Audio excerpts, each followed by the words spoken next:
എല്ലാ വാഴയിലും ഇതിപ്പോൾ റോസ്റ്റാണ്. ഈ വാഴേണ്ട നമ്മൾ റോസ്റ്റ് നമ്മളൊരു കൊല സാധാരണ വെട്ടാന്ന് വിളഞ്ഞു കഴിയുമ്പോൾ നമുക്ക് വെട്ടുമ്പം ഇവിടെ ഒരു കായയുടെ കനം ഈ അടിപ്പടലെന്ന് പറയുന്നത് വളരെ കനം കുറവായിരിക്കും. ഇത് ഒരു കായ്ക്ക് ഒരു 1 ഇഞ്ച് കനം, ഒരു 1.5 ഇഞ്ച് കനം ഉണ്ടെന്നുണ്ടെങ്കിൽ താഴെ ഈ ഏറ്റവും അടിയിൽ വരുമ്പോഴത്തേന് ഒരു 1/2 ഇഞ്ച് കനം മീതേ വരത്തുള്ളൂ.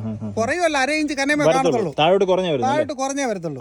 അതിന് മൊത്തമായിട്ട് ഒരു കണക്കാക്കാനായിട്ട് നമുക്കൊരു നമ്മളെല്ലാവരും ചെറിയൊരു നിസാര പണി ചെയ്യാമെങ്കിൽ പറ്റും. അപ്പൊ നിസാരമായിട്ടൊരു കാര്യം ചെയ്യണമെന്നുണ്ടെങ്കിൽ ഈ എല്ലാ പടലിലുള്ള കായ് ഒരേ വലുപ്പത്തിൽ കിട്ടും.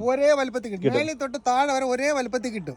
കായയുടെ കനം ഒരേപോലെ കിട്ടും. കർഷകൻ അപ്പൊ കൂടുതൽ തൂക്കം കിട്ടും. എന്താ ചെയ്യേണ്ടത്?